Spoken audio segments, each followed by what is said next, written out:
Ayon sa Police Regional Office 5, nakatanggap ng ulat ang San Jose Municipal Police Station tungkol sa isang armadong individual sa Zone 1, Barangay Kalalahan noong Agosto 22. Pinangunahan ni Police Staff Sergeant Noli M. Miranya ang grupong responde sa lugar. Sa simula, sinikap ng mga pulis na kausapin ng mahinahon ng individual upang mapayapang mapangasiwaan ang sitwasyon.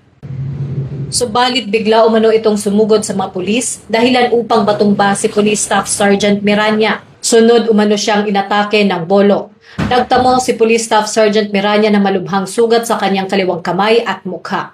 Agad namang namagitan ng kanyang mga kasamahan upang mapigil ang pag-atake at maiwasan ang higit pang pinsala. Ayon sa pulisya, pinaputukan ng mga responding personnel ang suspect gamit ang kanilang mga service firearms. Tinamaan sa magkabilang hita ang suspect at napatigil ang pag-atake. Kapwa isinugod si Police Staff Sergeant Miranya at ang nasugatang suspect sa Partido District Hospital. Kalaunan, inilipat sila sa Bicol Medical Center para sa karagdagang gamutan. Samantala, pinuri ni NAPOLCOM Commissioner Rafael Vicente R. Calinisan si Police Staff Sergeant Miranya dahil sa ipinakita nitong tapang at dedikasyon sa tungkulin. Ayon kay Commissioner Calinisan, ipinapakita ng insidente ang mga panganib na kinakaharap ng kapulisan sa pagganap ng kanilang tungkulin.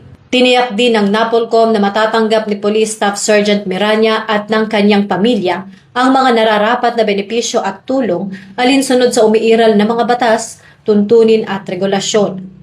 Kinilala naman ng Pro 5 ang profesionalismo at pagkakaisa ng mga responding pulis. Muli rin itong binigyang diin ang pangakong protektahan ng publiko habang pinapairal ang pagpipigil sa sarili, profesionalismo at pagpapahalaga sa kaligtasan ng lahat.